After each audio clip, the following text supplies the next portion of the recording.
On a hot, muggy morning in June of 1914, a 40-year-old physician named Joseph G. Goldberger stepped down from his horse-drawn carriage right out in front of a palatial brick building in rural Georgia. He was impressed, but also confused by the grandiose architecture. It looked more like a state capitol than what it really was, a mental hospital. The doctor shielded his eyes from the sun and loosened his collar and fanned his face with a stack of papers as sweat poured down his body. He had traveled all over the world in his work for the United States Public Health Service, but he couldn't remember the last time he'd felt heat this oppressive. He hoped that once he got inside, it would be a bit cooler. So Dr. Goldberger paid the carriage driver, grabbed his bags, and then marched right up the steps into the front office of the Georgia State Sanitarium for the Insane. The doctor was there on direct orders from the United States Surgeon General to investigate a skin disease called pellagra that was ravaging the American South. The word pellagra was Italian for rough or dry skin, but that name totally understates the danger of this condition. People sometimes called pellagra the disease of the 4 Ds, referring to how it progresses: dermatitis, then diarrhea, then dementia, and then finally death. Until the past decade, there had rarely been a case of pellagra in the United States, but in recent years, it had arrived with a vengeance. And now it was an epidemic. In the American South alone, there were at least 100,000 confirmed cases of pellagra. The U.S. Public Health Service had only been studying pellagra for about 5 years, so they hadn't been able to determine its cause yet, but the leading theory was that it was spread by a type of black fly that feeds on blood. And if that was true, Dr. Goldberger knew he was taking a huge risk coming here. He could get pellagra too. But Dr. Goldberger had been taking risks ever since he was a child, when his family emigrated from Hungary to New York without a cent to their name. And now he was one of the most distinguished physicians in the U.S. Public Health Service, and he had investigated outbreaks of yellow fever, typhus, dengue fever, Schamberg's disease, and typhoid fever, just to name a few. Nearly every time, he'd caught the disease he was fighting. But Dr. Goldberger was a man on a mission. He had to know why there was such a concentration of pellagra cases at places where people lived in large groups, like old age homes, prisons, orphanages, and mental asylums. He decided to start his research at this sanitarium in Georgia, one of the largest mental hospitals in the world with over 3,000 patients, many of which had pellagra. Once the doctor entered the vaulted 4-story entrance hall, he shook hands with the head nurse and explained his plan. He wanted to interview the most advanced pellagra patients first, since they had the most symptoms to study. The nurse led Dr. Goldberger out of the main building, around a fountain, and down a tree-lined road to a 3-story building. She explained that the sanitarium was segregated by gender and race. She was taking him to where the white male patients were kept. They were some of their worst pellagra cases. The doctor followed as she led the way up some stairs and then down a long hallway lined with doors. Moans and babbling voices echoed off the stone walls. Dr. Goldberger glanced through the circular windows on each door as they passed. Patients were crowded several to a room, often with widely differing conditions, from alcoholics to senile old men to people suffering violent psychotic episodes. Some of the patients were there voluntarily, but others were basically prisoners who had been brought against their will. Dr. Goldberger had seen plenty of human suffering throughout his career, but the misery of these men was still hard to witness. Eventually, they stopped at a heavy wooden door. The nurse removed a key from her ring, then unlocked the door and held it open for the doctor. Inside the cramped, low-ceiling room, a tired-looking man sat on a narrow cot. The nurse said he was a local cotton farmer named Henry, and he had one of the worst cases of pellagra at the hospital.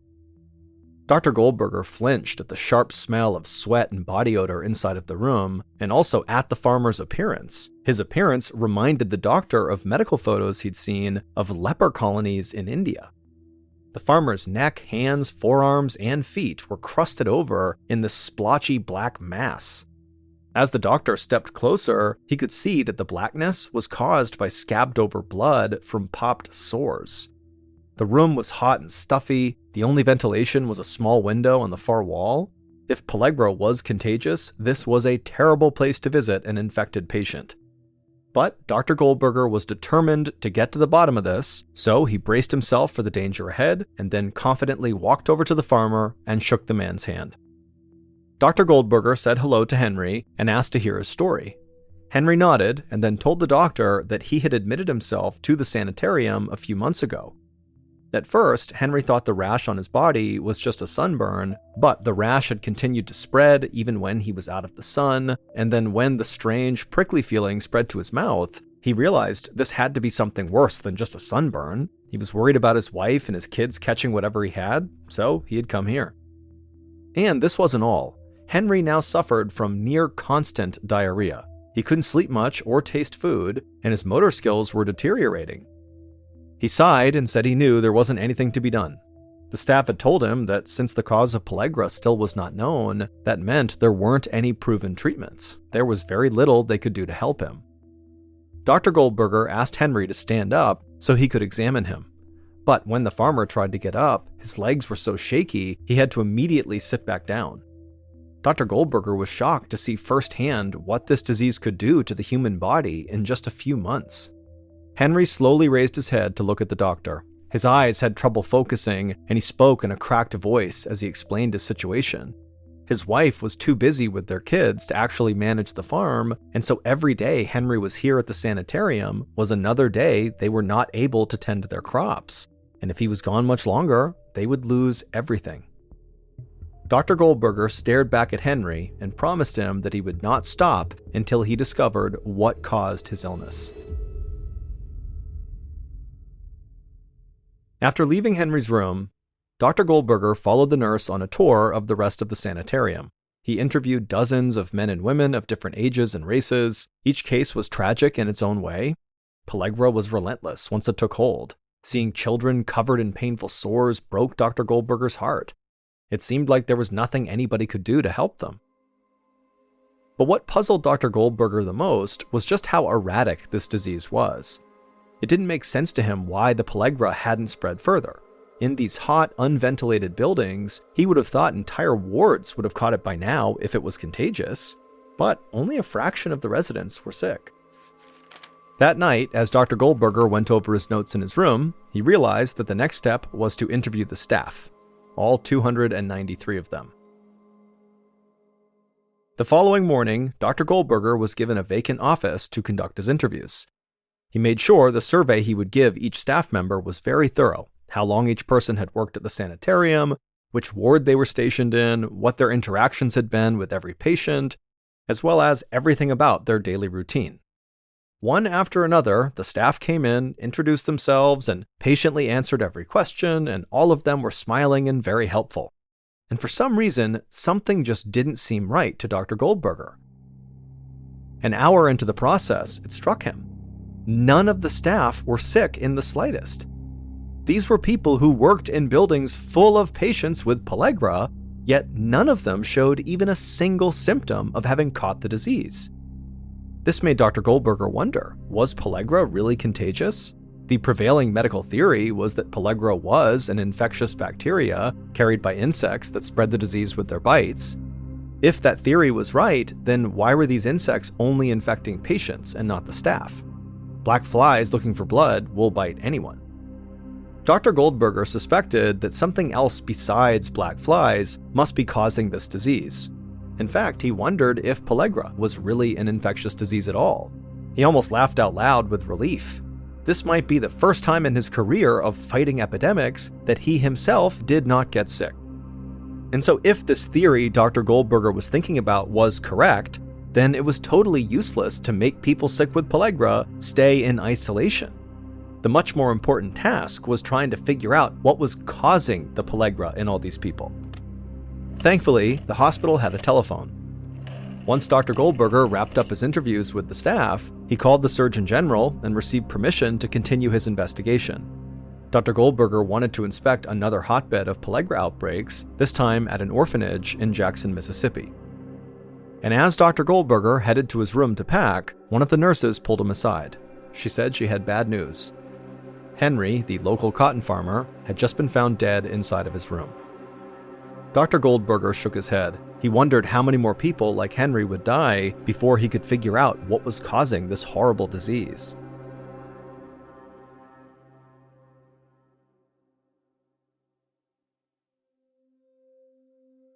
Two days later, Dr. Goldberger hurried toward the entrance of the Methodist Orphan Asylum in Jackson, Mississippi, hoping to get out of the blinding sun. He hadn't thought it possible, but somehow it felt even hotter here than in Georgia. And the stakes were a lot higher here, too. Here, the people suffering were children. Children who had no families to comfort them. The orphanage looked far more welcoming than the imposing sanitarium. It reminded Dr. Goldberger of a small country church, with an arched entryway and 2 bell towers above. Inside, the matron who ran the orphanage introduced herself and showed the doctor to his guest quarters in the visitors' wing. After putting away his things, he followed her on a tour of the building. Despite the building's friendly exterior, Dr. Goldberger realized the place needed serious maintenance. As the matron showed him around, he could see cracks in the ceiling, and the bathrooms smelled swampy, like they'd recently flooded or had plumbing problems. The staff was also quite small compared to the number of kids they were caring for, but the kids were relatively well behaved and happy. The doctor poked his head in one of the dormitories and noticed the majority of the beds were made. When they approached the hospital ward, the matron warned Dr. Goldberger to brace himself for a very unpleasant sight. The ward was a long, low room lined with narrow beds, almost like an army barracks. Fully 1/3 of the orphanage, 68 kids, were isolated here because they all had signs of pellagra. In some kids, the pellagra rash had spread up their neck and onto their face. As Dr. Goldberger followed the matron through the room, a particularly sad-looking girl who looked to be about 8 years old caught his eye. She was sitting cross-legged on her bed holding a book. Dr. Goldberger noticed stripes of red sores creeping out beneath the cuffs of her sleeves. The doctor sat down next to her and asked how she was feeling. The girl said she couldn't sleep anymore because her body constantly itched all over, and whenever she scratched it, her skin burned like it was on fire. She peeled back the collar of her shirt to show him. Her neck was ringed in a dark scaly rash. Dr. Goldberger patted her hands and told her to stay strong. He was going to do everything he could to help her. She nodded, but she did not seem convinced. As Dr. Goldberger looked around the ward, he realized that nearly all of the kids were within a couple of years of this little girl's age. He saw almost no preschoolers or teenagers, even though the orphanage provided homes for kids from birth to age 18. Dr. Goldberger was puzzled, but he kept his thoughts to himself. Dr. Goldberger stood up and followed the matron outside to where a group of older children were helping build a storage shed. The matron explained to the doctor that that was today's chore. As Dr. Goldberger watched these teenagers sawing and hammering planks of wood out in the sun, he was struck by the contrast between them and all the younger children inside the hospital ward. These older kids looked so happy and healthy, and none had even the faintest sign of pellagra. The doctor jotted down some observations in his notebook and then followed the matron to their final stop, the nursery. Inside, it was loud and crowded, with infants and small children scattered all about. Some were playing with blocks and old weathered toys, while others napped on cots. The room felt hot and chaotic, but as Dr. Goldberger studied these kids, he couldn't see any signs of sickness. They were just maybe a bit dirty, like you'd expect active kids to be, and so it comforted Dr. Goldberger to see some signs of normalcy here. After dinner, the doctor stayed up for a while organizing his research. He was beginning to see strange patterns in who got pellagra and who didn't. At the sanitarium in Georgia, pellagra had struck people from every age group, from grandparents to young kids. But here, at this orphanage, all the pellagra patients were the same age group, between 6 and 12. This was new. He'd never encountered a disease before that only affected people of certain ages. Dr. Goldberger now felt confident pellagra was not spread by black flies, but he had a new riddle to solve. Why would infants and older kids not get pellagra while the kids in the middle of those two groups were getting so sick? Dr. Goldberger laid in bed, thinking in circles and listening to the drone of cicadas outside. But he couldn't sleep. He just couldn't get those faces of the kids in the sick ward out of his mind. The next morning, Dr. Goldberger woke up early, gathered his notes, and called a meeting with the matron. He wanted to know every detail of how the kids at the orphanage were cared for, from daily activities to sleeping arrangements to meals. The matron explained that they tried to make the kids' lives as normal as possible, but it had grown more difficult in recent years because of cutbacks to the orphanage's funding. The staff had been forced to ration the more expensive foods. For instance, now only the youngest kids were given milk because it was essential to their growth, while all the other kids went without it. The staff had also begun assigning chores to the older kids. The orphanage needed constant repairs, but because of these cutbacks, they could no longer afford to hire outside help. And so in exchange for their labor, the older kids were given bigger and better meals, including meat and vegetables, at least once a week. By comparison, the kids in the middle, between ages 6 and 12, ate mostly cornmeal with molasses. On rare occasions, they got whatever low-quality meat the orphanage could scrounge up. They got almost no milk or vegetables at all. Dr. Goldberger was stunned. The kids in the 6 to 12 group were not getting enough to eat, and they were overwhelmingly the ones getting pellagra. Of course, he knew that a bad diet could lead to health complications, but it didn't make sense that it would cause something as horrible as pellagra. The doctor then asked the matron if there were any kids in the 6 to 12-year-old age range who showed no signs of pellagra. Unfortunately, almost all of the kids in that middle age group had at least some symptoms of pellagra. But then she smiled and said actually there were a few kids in that age group who were totally healthy. They were 3 troublemaking 12-year-olds named Charlie, Henry, and Frank. That was not what Dr. Goldberger wanted to hear. If some of the kids eating this terrible diet were not getting the disease, then food had nothing to do with who got sick. The matron led the doctor outside to a courtyard where the 3 troublemaking boys were running around playing tag. None of them looked sick at all, even though they lived in a facility full of kids their age ravaged by disease. So what made these 3 special? Dr. Goldberger walked up to the 3 kids and asked how they'd been feeling lately. The boys looked at each other, confused by the question, then shrugged and ran off to continue their game. The doctor smiled. Disinterest was a normal reaction for happy, distracted kids. They clearly were not worried about their health. So the doctor thanked the matron and then headed back to his room, wondering if Charlie, Henry, and Frank held some secret to avoiding pellagra. And if they did, he desperately needed to know what it was. Dr. Goldberger stayed up late that night trying to solve the riddle of the 3 healthy boys. He combed through all the existing research on pellagra, searching for an answer for why they were not getting sick. He got so lost in thought that when he finally looked up, it was almost midnight. He decided a little breath of cool night air might help him sleep easier, so he got up and left the room. But just as he closed the door and stepped into the hallway, Dr. Goldberger heard hushed voices. In the otherwise silent orphanage, the sound echoed. He held his breath and listened. There they were again, whispers and then footsteps. The doctor tiptoed towards where the noise was coming from, and he peered around the corner just in time to see the doors to the cafeteria's kitchen swinging shut. The doctor crept along the hallway to the cafeteria entrance, and when he got there, he put his ear up to the door, and he could hear inside the cafeteria cupboards opening and excited voices muttering.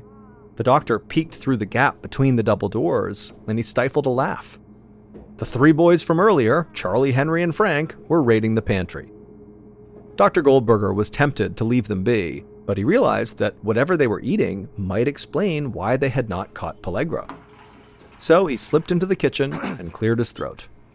The boys instantly spun around, embarrassed looks all over their faces.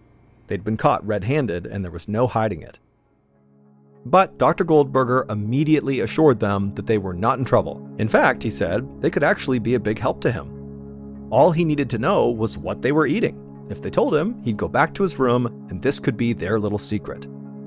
The boys exchanged confused glances, and then nodded to each other. They went to the pantry and pulled out the food they'd been stealing. A few peaches, a handful of peanuts, and some leftover chicken. Dr. Goldberger smiled, and then, in a conspiratorial whisper, asked them if they'd done this before. The boys' faces went red, and they looked down at their feet, and then one of them quietly admitted that yes, they had. Dr. Goldberger felt a surge of excitement. He thanked the boys for their honesty, then left them to their midnight snack. As the doctor headed back to his room, his mind spun with activity. He knew he was close to a breakthrough. By morning, he had devised a plan to test his theory. If it worked, he could finally solve the mystery of what was causing pellagra, and he could save countless lives. But Dr. Goldberger's experiment would take a little patience and more than a little danger for the people who actually took part in it. 8 months later, in February of 1915, on a pleasantly cool Mississippi morning, Dr. Goldberger stood outside of a brick building that looked just like a castle, complete with turrets and battlements. This would be his new home for the next 6 months, and where his grand experiment would take place, Rankin State Prison Farm. He needed a controlled environment for his test to be scientific, and this place was as controlled as it got. To date, there had been 0 cases of pellagra at this prison. But if the doctor's theory was correct, that would not be the case for much longer. Dr. Goldberger regretted what he was about to do. Pellagra killed about 1 out of every 30 people, and if he wasn't careful, his experiment could cost lives. But he didn't feel like he had a choice. People were counting on him. Already, dozens of his patients at the sanitarium and orphanage had died, and the pellagra outbreaks at those locations were not showing any signs of slowing down. So Dr. Goldberger went inside, and the warden then led him to the setting for his experiment, a prison within the prison. It was a private, newly built barracks with barred cells, a cafeteria, and a small screened-in yard. Throughout the experiment, the inmates here would have no contact with the rest of the prison population, so there could be no contamination. In exchange for agreeing to be a human guinea pig for 6 months, the 11 prisoners in the experiment would be given full pardons, $5, and a new suit. The warden then gave his sign to his staff, and the prisoners were brought in. 11 hardened men in pinstripe jumpsuits. Dr. Goldberger watched them file in for breakfast, taking a plate of food from the cafeteria workers and then settling in at a long table. Everyone was tense and alert, like nobody knew what to expect. But once they began eating, the mood turned festive. They cleared their plates, went for seconds, and cracked jokes about how lucky they were. This was a vacation compared to what they were used to. But Dr. Goldberger knew that if his experiment worked, the next 6 months would be anything but relaxing. Because if his suspicions were correct, then these men would contract pellagra and all the horrible suffering that came with it. Almost 6 months later, Dr. Goldberger woke early in his room at the prison and pulled out his calendar. It was the 2nd week of September. The experiment's deadline was approaching fast, and he wasn't getting the results he had hoped for. In 6 weeks, all the funding for this would end, the barracks would be dismantled, and the prisoners would walk free. But there really was nothing Dr. Goldberger could do to make things move faster. The experiment had to move at its own pace. A few inmates had complained of some new ailments, headaches, backaches, dizziness, nausea, but they were nothing that could be pinpointed as pellagra. Just then, a guard knocked on the door and said there'd been an incident with one of the prisoners, who was now restrained in his cell and demanding to talk to the doctor. Dr. Goldberger followed the guard to the prisoner's cell, and as soon as the inmate caught sight of the doctor, the inmate began yelling. He called Dr. Goldberger a crook and shouted that he'd rather just serve his entire sentence back inside the regular prison than stay another second in this hell. Dr. Goldberger was not surprised. The joyful mood from the beginning of this experiment had totally worn off. Many of the inmates were grouchy and irritable, and he was getting yelled at a lot. Dr. Goldberger watched the prisoner thrash against his restraints and howl, when suddenly the doctor caught a glimpse of something through a tear in the prisoner's shoulder seam. The doctor called for the guards to come open up the cell, and then once they had, Dr. Goldberger rushed in and stretched that rip in the prisoner's shoulder even wider, and when he did, boom, there it was. A scaly rash stretching along the prisoner's shoulder blades and up around the base of his neck. Dr. Goldberger then pulled up the prisoner's shirt, and the man's torso was a trail of blackened rashes and pimply sores. There was no doubt this man had pellagra, and he didn't catch it from another prisoner or from the guards. This man must have gotten pellagra from Dr. Goldberger's experiment. Dr. Goldberger asked the guards to please send all the other inmates back to their cells. The doctor wanted to do a full-body checkup on each of them. Once all the prisoners were ready, Dr. Goldberger slowly walked along the cell block, scanning each prisoner from head to toe, and as he did, his pen was a blur in his notebook, furiously scribbling detailed descriptions. The doctor couldn't believe what he was seeing. His hands were shaking. 5 more men had clear symptoms of pellagra, meaning 6 out of the 11 volunteers had caught the deadly disease. Dr. Goldberger dashed back to his office and quickly sent word to the governor. His experiment had worked. Now it was time to tell the world. What Dr. Goldberger had discovered was shockingly simple. Pellagra was not caused by black flies transmitting a virus or bacteria, and pellagra was not contagious. Pellagra was caused by food. Specifically, it was caused by the traditional American Southern diet in poor households: salt pork, molasses, and cornmeal. If that was all somebody ate, it was highly likely they would get pellagra. And people who supplemented this traditional Southern diet with things like milk and vegetables and fresh meat would not get pellagra.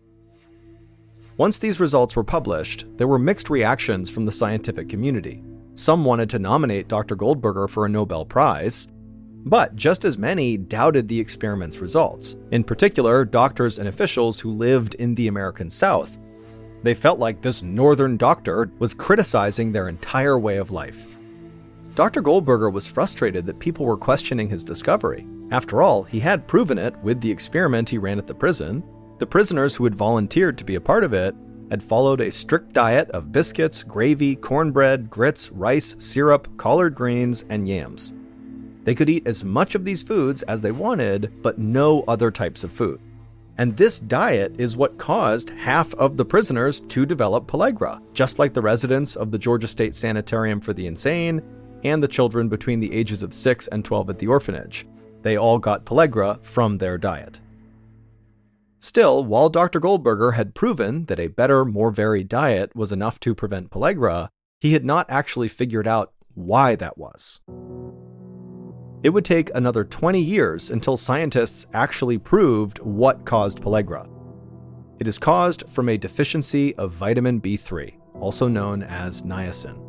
The traditional post-Civil War Southern diet of dried meat, molasses, and cornmeal severely lacked this nutrient, which is why the region was hit so much harder than other areas in America. But once people started adding niacin back into their diet, mostly in the form of enriched flour, the disease no longer manifested, and almost everyone already suffering from it recovered. All told, over 100,000 people died of pellagra between 1900 and 1940 until it disappeared with the identification of niacin. Sadly, Dr. Goldberger died before this discovery of an unrelated and extremely rare form of cancer. However, Dr. Goldberger will always be remembered because he was the one who cracked the riddle of pellagra and saved tens of thousands of lives.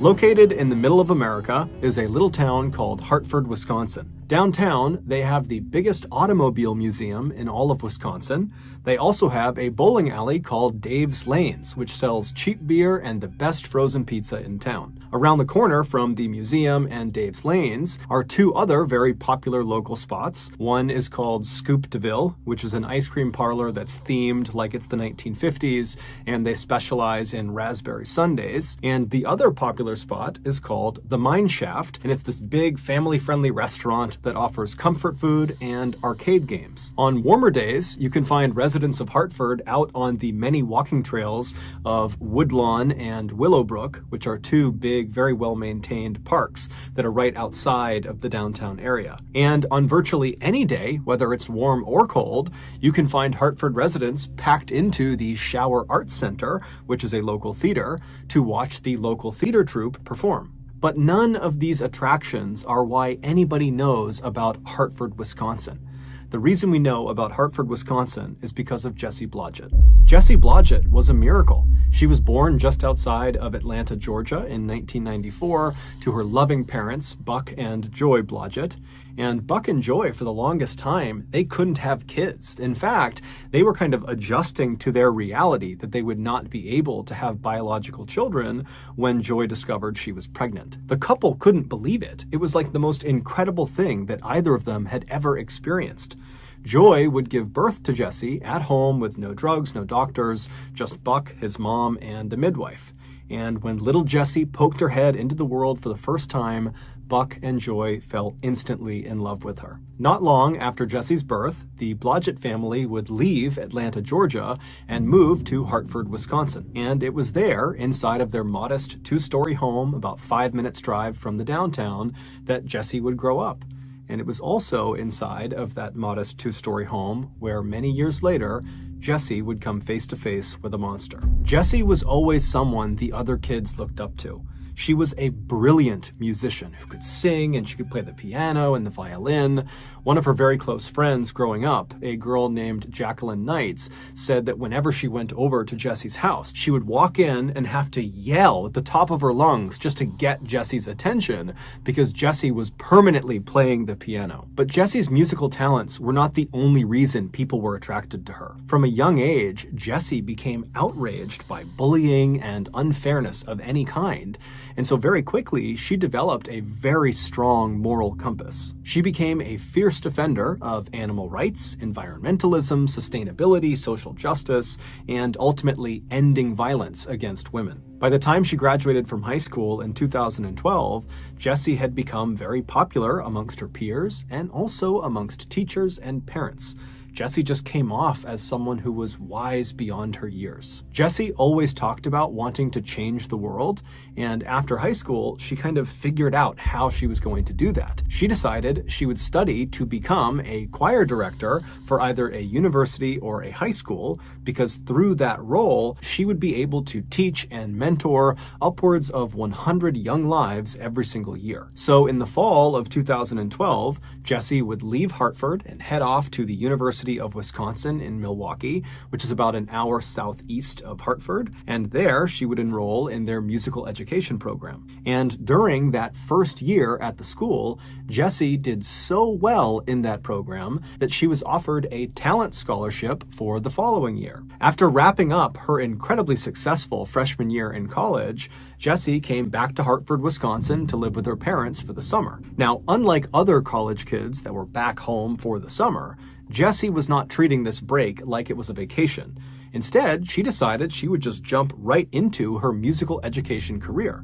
And so as soon as she got home, she started her own business, teaching voice and piano and violin to kids in Hartford. And within weeks of starting this brand new business, she had over 25 kids signed up. When Jessie wasn't teaching that summer, she was often writing original music with her friend Dan Bartelt, who was also a very talented local musician. Or when she wasn't doing that, she was rehearsing at the Shower Arts Center, where that summer she had auditioned for and landed a central role in that summer's musical, The Fiddler on the Roof. Jessie was the fiddler, and she was very excited about this. The musical opened to a packed house on Friday, July 12th at 7:30 p.m., and Jessie and the rest of her cast were incredible. And then the next night, July 13th, Saturday, they had another big performance at 7:30 as well. And then on Sunday, July 14th, they had a matinee performance at 2 p.m. After that matinee, Jessie and the rest of her castmates headed off to another cast member's house who had a pool, and they had a big pool party to celebrate the end of their opening weekend. And during this party, Jessie spent half of her time sitting around the pool with her castmates, and the other half of the time she spent petting llamas that were in a nearby field. Jessie would finally leave the party and get back to her parents' house sometime after midnight, and when she went inside, her mother, Joy, was still awake. And so when Joy heard her daughter, she came out to the front of the house, and she was getting ready to ask Jessie, how was the party, when she noticed right away that something was off about Jessie. She looked upset about something. And so Joy asked her, are you okay? And so Jessie looked like she was about to maybe go into a lengthy explanation about why she was feeling the way she was feeling. But ultimately, Jessie just kind of stopped herself, and in a tone that was less upset and more just annoyed, she would tell her mom, the guys in the cast, there are these two older guys that were kind of hitting on me, and those are my friends, and I felt like they were crossing the line, and it was just totally uncomfortable. And so Joy began asking some follow-up questions to get a sense of, how serious this was, and it just seemed like it wasn't that serious. And pretty quickly, the two women said goodnight to each other, and they both retired to their rooms to go to bed. The next morning, Buck and Joy got up fairly early, around 7 a.m., and Jessie, she stayed in bed because her only commitment that day was a lesson she was teaching one of her students at around noon, and they'd be coming by the house for that lesson. And so her parents knew she was sleeping in, and so Buck and Joy, they're kind of going about their morning routine.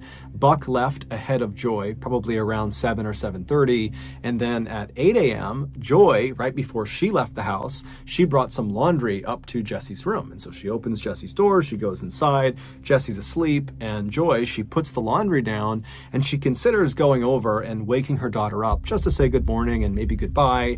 But she thought to herself, Jessie never gets a chance to sleep in. She's always got something going on, and so I'll let her sleep. And so Joy just quietly left the room, she shut the door behind her, and she headed off to work. At around noon, Joy would leave her office and head back home for her lunch break. And so when she walked into her home, she was expecting to see Jessie awake because Jessie had one of her students arriving any time. But when she walked inside, the house was silent. Jessie was not downstairs. She apparently was not awake, and Joy had seen her car out in the driveway, so she knew she hadn't left. And so kind of annoyed, Joy walked to the foot of the stairs and she yelled upstairs for Jessie to wake up. Hey, your student's going to be here any minute. And then Joy left the foot of the stairs and walked into the kitchen and made herself something to eat. After a little while, as she's finishing making her lunch, Joy hears a knock on the front door. And now at this point, Joy is really annoyed because Jessie has still not made a sound. She has not come downstairs. And so Joy, she goes over to the front door, she opens it up, and sure enough, it's Jessie's student. She asks the student to come inside and wait for a minute. And then Joy hustles up the stairs. She goes right over to Jessie's bedroom. She opens the door up. Jessie's still in bed. And so Joy runs over to her to jostle her awake. But as soon as she is standing right above the bed, right over her daughter, and she has a clear look down at her daughter's face, she freezes. Moments later, she would call 911. Oh my God. Hartford 911, what's your emergency? My daughter is blue. I went to wake her up, and I just got home from lunch, and she won't wake up. She's oh 19. My God. Okay, hang on just a second. Okay, so is she breathing? I don't think so, no. Her pants are all wet, and she's got, it looks like strangulation marks. There are strangulation marks? That's what it looks like. I don't know what's going on. I don't know what's going on. Joy would gently pull her daughter out of the bed and lay her down on the ground. She would put a pillow underneath her head, and then she would begin doing chest compressions to try to save her daughter's life. But it was already too late. When police and paramedics arrived moments later, they came into the bedroom and they quickly determined that Jessie was deceased. When police looked at Jessie's body, they too saw the marks on her neck that her mother had referenced on the 911 call, and they also saw the same ligature marks on her left wrist and also on her ankles. As a result of these findings, the police on scene quickly concluded that this was not a naturally occurring death, this was not a suicide, this was a homicide. And so as gently as they could, the police ushered Joy out of her daughter's bedroom and led her downstairs, because at this point, her daughter's bedroom was a crime scene and they needed to keep it pristine so they could find evidence to figure out who did this. Once downstairs, Joy was reunited with her very distraught husband, Buck, who had just come home as well. And the two of them, their life is destroyed. Their beautiful baby girl, their only child, is now suddenly gone, and it didn't make any sense. During the search of Jessie's bedroom and then also the Blodgett house at large, the police were not able to find any cord or rope or ligatures that could have been used to strangle Jessie to death. The police also noted that there was no sign of forced entry anywhere in the house, and it appeared nothing in the house was stolen. And so quickly, the lead Hartford police detective named Richard Thickens began operating under the assumption that the killer knew Jessie and targeted Jessie. That they would have known where she was in the house, they knew how to get in the house, and they went straight for her, they killed her, and they left. When Detective Thickens spoke with Buck and Joy just hours after they had discovered their daughter dead, he asked them if they had any idea who would want to hurt their daughter. And at first, the parents said, no, we don't know anyone. But after some more prodding, Buck would say, well, recently there were some tree limb cutters that were cutting limbs right outside of Jessie's bedroom window. And so maybe they looked in and they saw a teenage girl who was all alone, and they came in and they attacked her. And then Buck also said that in addition to teaching music that summer, Jessie had picked up a few hours working at a restaurant down the road. And recently she had come into conflict with one of her coworkers who began acting very inappropriately with her. He basically would walk past Jessie and intentionally bump into her and rub into her and just get inside of her personal space. And this coworker was aware of the fact that Jessie was really upset and had already told her family. and so perhaps this coworker was disgruntled and was seeking revenge. Also, Joy would point out to the detective that the night before, when Jesse came home, she had seemed really upset about something. She had said it was about these two guys that, were hitting on her at the party, and it made her uncomfortable, but Joy and Jesse didn't really get into it. So there was something obviously on her mind the night that she was killed. Following this discussion, Detective Thickens would go out and track down those tree trimmers. He would also track down the co-worker at the restaurant, and he discovered that they had rock-solid alibis and they were ruled out as suspects. As for the two older guys, the cast members from the pool party that had made Jesse uncomfortable, Detective Thickens found them, and he very quickly ruled out one of them, but he was not able to rule out the other. His name was Randy Talley. When Detective Thickens spoke to Randy on July 15th, the day that Jesse was found, Randy would deny having anything to do with Jesse's death. When Detective Thickens asked him, where were you the night before after the cast party? Where'd you go? And then where were you this morning? Randy would tell him that after the party, he went back to his apartment, and that is where he has been the entire time until right then. When Detective Thickens asked him if there was anyone that could corroborate his story, Randy said no, he was alone in his apartment the entire time. Shortly after speaking with Randy, the police were still searching Jesse's bedroom for evidence, and they discovered her diary. And her final entry in this diary only made Randy seem more suspicious. Despite downplaying the incident that Jesse had had with these two older cast members at the pool party, after Jessie had spoken with her mom briefly when she got back from the party, she had gone up to her room and then made this final diary entry. And in it, she talks about being really upset about what these two guys had done to her. She said that these two guys were corrupting her and that they were taking what should be platonic love and perverting it into a competition. Her closing lines seemed to indicate that she might have been expecting some sort of future confrontation with these two guys. The lines read, "I am not helpless. I will recognize problems and confront them without fear. God be with me." Between Randy's lack of an alibi and then Jesse's kind of ominous final message that seemed to be talking about Randy, Randy quickly became the primary suspect in this murder investigation. But Randy's cell phone records indicated that he had not had any interaction, no calls, no text messages, with Jessie leading up to her death. And around the time in the morning of July 15th, when she would have been killed, Randy's cell phone was in his apartment, far away from Jessie's house. And so while this didn't definitively mean that Randy could not have killed Jessie, because he could have just left his cell phone at his apartment when he carried out the attack, what it did mean was there wasn't any real evidence to support the idea that Randy killed Jessie. And so the Hartford police had to go back to the drawing board and try to find new leads to chase down. And on July 16th, just 24 hours after Jessie was discovered, the police would get a huge lead.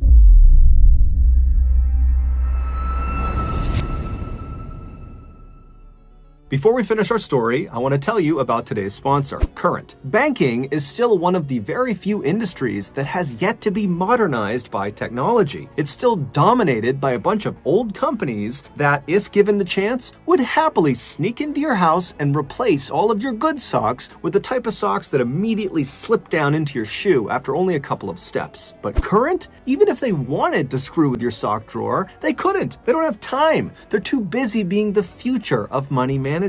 Current was built from the ground up with you in mind. They want you to get your money faster, move your money faster, and they give you tools to help you save your money better than ever. With Current, there are a bunch of perks, such as you can expect to get your paycheck 2 days earlier, you won't be charged overdraft fees up to $200, and there are no minimum balance fees. Also, Current's savings plan is one of the best available. It's just called Interest, and it offers a massive 4% APY, which in layman's terms means it will generate you 60 times more money than the American national average. So go download Current with my code, MrBallenMoney, and then request $500 from my Current tag, which is just MrBallen, and include in your request your best like button gag. I will choose which ones I like the most, and I will pay those people $500, and we will feature some of the best suggestions in our next Current sponsored video. Again, the code is MrBallen Money. Go download Current today. Okay, back to the story.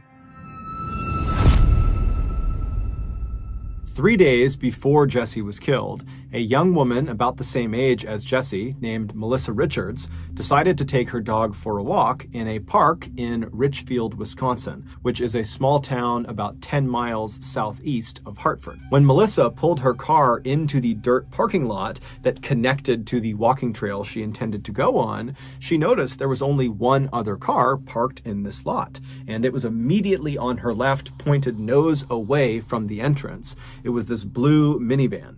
And so as she's driving in, she looked over at it and she noticed the driver had their legs poking out of the driver's side window as if they were laying down across the front seats. And so this didn't really matter to Melissa, but she definitely took note of this person in this van. And so she drives past the blue van on her left. She drives all the way across to the other side of the dirt lot.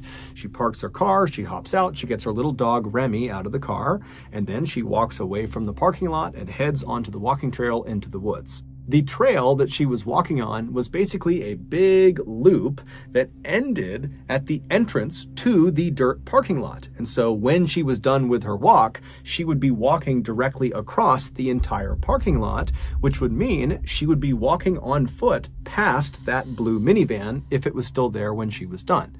And so Melissa does a 30-minute loop. She gets all the way around and she reaches the entrance to the parking lot, and she sees the blue minivan is still parked where it was, except the driver no longer has their feet poking out of the window. Now she can't see if there's anybody in the van at all. And so Melissa, again, she's not really thinking about this. It's crossing her mind, but she's not on edge about this van. And so she lets go of the leash of Remy, and Remy starts running to the car, and Melissa pulls out her key fob and she opens up the trunk to the car. And so Remy runs over, he leaps into the car, and then Melissa just continues to walk across the lot towards her vehicle. And when Melissa walks just far enough that she is past the blue minivan, she turns to look at it and she sees the person who had been sticking their legs out of the window, the driver, is now sitting in the passenger seat of the blue minivan. The door is open and this person is sitting there staring at Melissa. And so Melissa, she makes quick eye contact with this person and immediately averts her gaze. She doesn't want to be rude, and she just keeps on walking towards her vehicle. But again, she's not worried about what's happening with this van. She's just aware of this person and this van.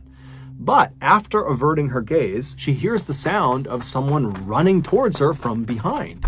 And so she whips her head around and she sees the same person who was sitting in the passenger seat, the driver of this van, has run up to her. And as soon as she turned around to face this person, they came to a complete stop and they were just staring directly at Melissa. They were only about 10 feet apart. And Melissa kind of reflexively said, "Oh, you scared me." And then Melissa just turned her back on this person and continued walking towards her vehicle. And after taking only a couple of steps, once again, she heard the sound of this person behind her start running towards her. And immediately she whips her head around again and again. This person comes to an abrupt stop as soon as Melissa's looking at them. Except now Melissa knows something's not right. And worst of all, she looks down and in this person's right hand by their hip is a knife. A split second later, this person charges Melissa. They tackle Melissa to the ground. Melissa smashes down onto her stomach and she's pinned on her stomach. And this person, they attempt to stab Melissa, but Melissa fights back like mad. She turns over and she grabs the blade of the knife and she wrestles it away from her attacker, and she pulls the knife under her body and she puts it under all of her weight. And the attacker is so surprised that this has happened, they actually stop for a second before kind of reaching down and trying to yank the knife out from underneath Melissa, but Melissa is not letting it go. And so finally the attacker just kind of sits up on her back and says, "Can I just go?" And Melissa says, "No." But at that exact moment, the attacker leapt up and started running back towards the blue minivan. And so Melissa, she's not waiting around to see what they're going to do. And so she jumps up. She's still got the knife in her hand. Her hands are completely ruined. Melissa runs to her car. She leaps inside. She throws the bloody knife onto the floorboard of the passenger seat. After making sure Remy is in the car with her, she shuts the back hatch. She locks the doors, and then she turns around and she sees her attacker in the van peeling out of the lot driving away. And so Melissa is relieved, but she also just wants to get the heck away from where she is right now. She's totally alone. And so she fires up her car and she drives to the hospital. After getting 15 stitches to repair the 3 very deep cuts in her hands, Melissa was transferred to a recovery room where a man named Joel Klossing, who was a detective with the Washington County Sheriff Department, he came into the room and he took down Melissa's statement. Now, Melissa was very shaken up about what had just happened. She had no idea who this person was, why they attacked her, but despite being shaken up, Melissa had the most incredible memory of the event. She knew exactly what her attacker looked like, all the little details, and she knew everything about the vehicle, to include the fact that she knew it was a Dodge Caravan minivan. So she knew the exact type of car, and she guessed it was probably from the years 2000 to 2002. And so Melissa gives this incredible statement, and Detective Klossing, he goes back and he has a composite sketch made of the attacker, and then on this sheet that showed the attacker, there was a description of the vehicle and where it was located and some details of the case. And so Detective Klossing releases this sketch and the information to the media, and he puts it around town, and he's expecting someone in town to know who this person is because the description is so good. And someone would come forward. On July 16th, so one day after Jesse had been killed, a deputy from the Washington County Sheriff Department, he came forward and said, "Hey, I saw your flyer and I read the description Melissa gave about the type of vehicle this person was using, and I have seen that vehicle parked in the exact same spot in that park. I was there a couple of weeks ago. I saw it there. There was something weird about it. The driver was acting strange. And so I actually ran the license plates to see if there was some outstanding warrants or something going on with this person. But after I ran the plates, nothing came up. And so I kind of just forgot about it. But now I've read this description and I'm pretty convinced it's the same exact vehicle. And so I can pull those plates that I ran and we can see who owned that vehicle, and maybe it's a match." And so the deputy, he pulls up the information that he had pulled from the license plates of the van he had seen a couple of weeks earlier. And when they looked at the owner of that minivan, there was just no way they matched the description that Melissa gave. It just could not be the same person. And so briefly, Detective Klossing and the deputy believed that, okay, it was just some big coincidence that a very similar blue minivan was parked in the exact same spot a couple of weeks apart. But when Detective Klossing looked a little bit deeper into who the owner of that vehicle was, he would discover they had a relative that matched exactly the description that Melissa gave of her attacker. And so on the afternoon of July 16th, so one day after Jesse has been killed, Detective Klossing tracks down the phone number of the relative who looks exactly like the attacker, and he punches that number into his cell phone and he put the phone to his ear. At the same time, 10 miles to the northwest, Buck and Joy Blodgett were hosting a vigil for their daughter in their home. And so all of Jesse's very close friends and family, they were all there in the living room, and they were sitting around in a big circle, crying together, grieving together, and then also sharing their favorite memories of Jesse. And so while they're all doing that, a phone starts to ring inside of the circle. And the owner of that phone, 19-year-old Daniel Bartelt, who was a very close friend of Jesse's and who had spent much of that summer coming over to the Blodgett household to make original music with Jesse, he stands up and he walks quietly away from the group, and then he answers the phone, and it's Detective Klossing asking Daniel to come into the station to talk about Melissa Richards. Daniel would make his way to the police station that afternoon, and he would be interviewed by Detective Klossing and another detective. And even though they had brought Daniel in to talk to him about Melissa Richards, it was not lost on these detectives how strange it was that Daniel is at the home of a recently murdered young woman where that case is unsolved, and he is now the suspect of another attack on another young woman that happened only a couple of days earlier and only a couple of miles away.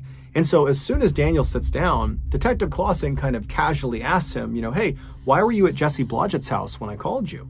And Daniel would say, "Well, I'm very close with Jesse, and so we were there as part of her vigil because she was killed yesterday." And so the detective kind of did gradually shift to Melissa Richards, which Daniel would say he had nothing to do with. But as they began asking him questions about Melissa, Detective Klossing and the other detective noticed that there were cuts on Daniel's hands. And so they kind of cut him off and they asked Daniel, "How'd you get these cuts on your hands?"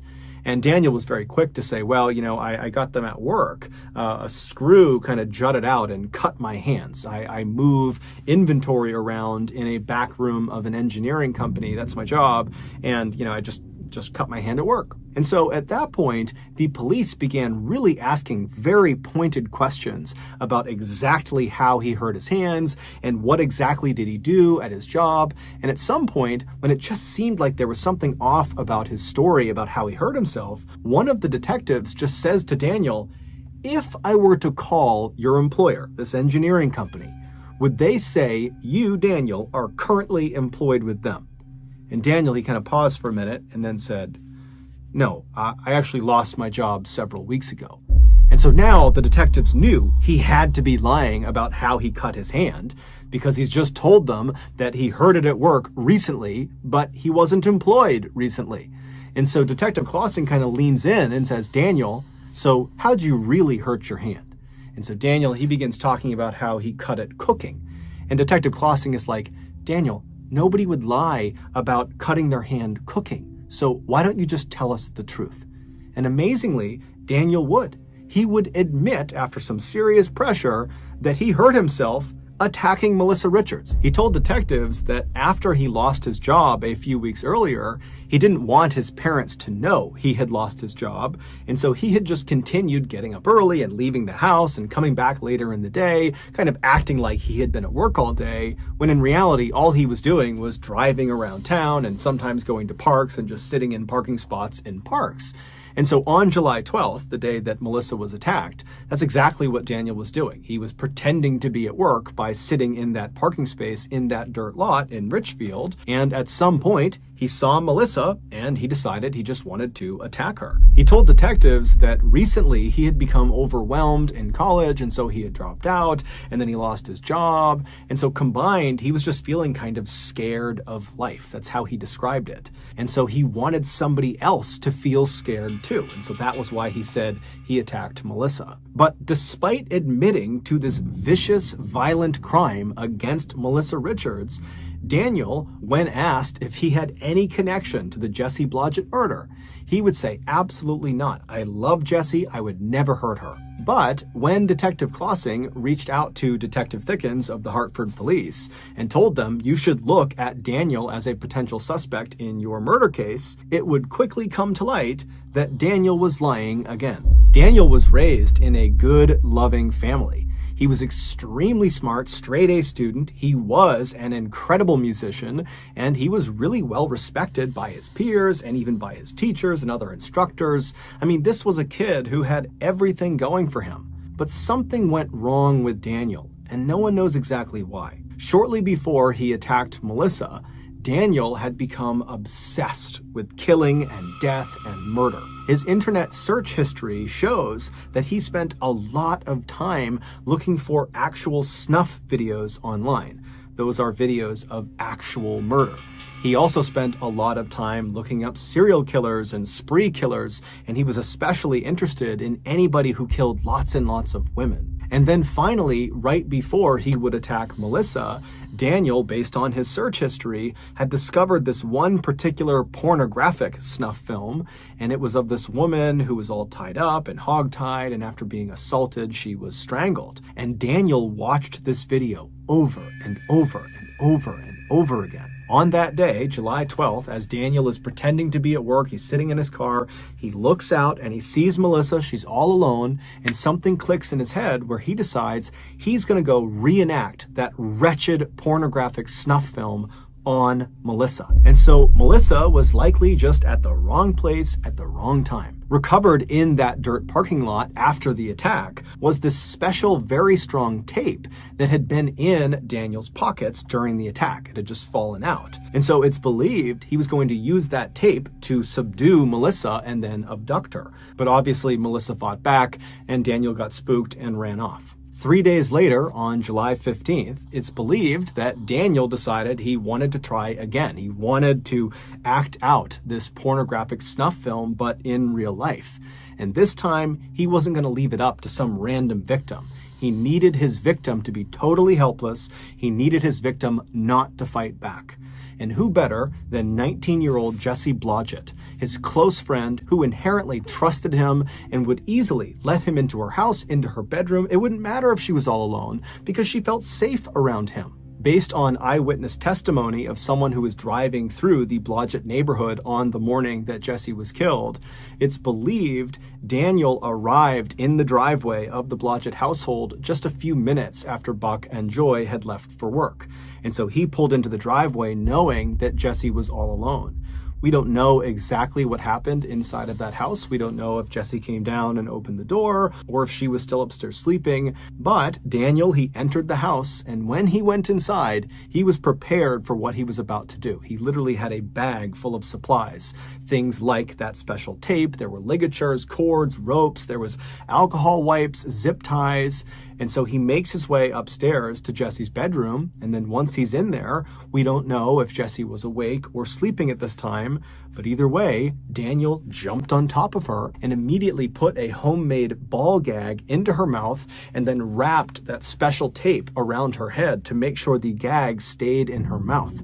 And then once she couldn't make a sound, he bound her wrists and her ankles and he hogtied her, and then he viciously assaulted her, and then after he was done, he wrapped some cord around her neck and he strangled her to death. After she was deceased, Daniel attempted to clean her body with some alcohol wipes, and then after that he kind of repositioned her in her bed with the covers up over her to give the appearance that she was still sleeping to her parents when they inevitably would find her. Then Daniel rounded up all of his murder supplies back into his bag, except he did accidentally leave one of those special rolls of tape underneath Jesse's bed, and then he slipped out of the Blodgett household, and then he drove to Woodlawn Park where he disposed of his supplies into one of the trash cans. The next day at Jesse's vigil, Daniel would attend, and according to the other people that were there, Daniel was by far the most talkative person in that circle. Daniel would ultimately be found guilty of murdering Jesse Blodgett, although he never admitted guilt. In fact, during the sentencing phase, Buck Blodgett would give this incredibly eloquent and heart-wrenching speech about what it was like to lose his only child. And toward the end of this speech, Buck turned to his right, so away from the judge who he had been addressing, and he looked directly at Daniel, and Daniel looked back at him, and Buck says, "Dan, I forgive you as I have every day since I found out it was you." And then a few moments later, Buck would also say to Dan, "Dan, not only do I forgive you, but I love you." But when Daniel got his turn to stand up and say something on his behalf, he turned to face Buck and Joy, and looking right at them, he would tell them that he's innocent and that he doesn't have any answers for them because he didn't do it and his conscience is clear. Daniel was sentenced to life in prison without the possibility of parole, and as far as we know, he still denies having killed Jesse despite the mountain of evidence against him. In the days following Jesse's death, Buck Blodgett walked into his daughter's bedroom and he laid down on her bed, and looking straight up, he tried to hold his breath for as long as he possibly could. And as he began to struggle, he started to imagine what it was like for his poor daughter in her final moments as she's being murdered, and it just crushed him.